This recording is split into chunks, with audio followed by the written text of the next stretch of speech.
Media association of India, police news plus மற்றும் உதவும் உள்ளங்கள் அறக்கட்டளை சார்பாக 750 நபர்களுக்கு உணவு வழங்கியதில் மகிழ்ச்சி.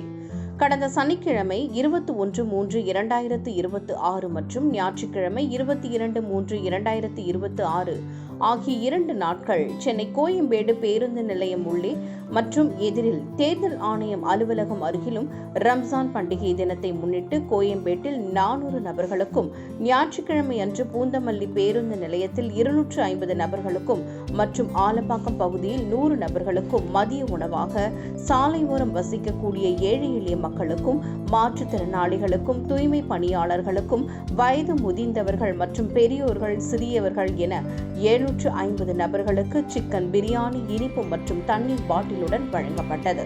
இதற்கான ஏற்பாட்டினை news media association of India சங்கத்தின் தேசிய தலைவர் மற்றும் போலீஸ் நியூஸ் பிளஸ் ஆசிரியர் திரு சார்லஸ் அவர்களின் அறிவுறுத்தலின்படி சமூக சேவை பிரிவு வடக்கு மண்டல பத்திரிகை செயலாளர் திரு முகமது மூசா ஏற்பாடு செய்து வழங்கினார்.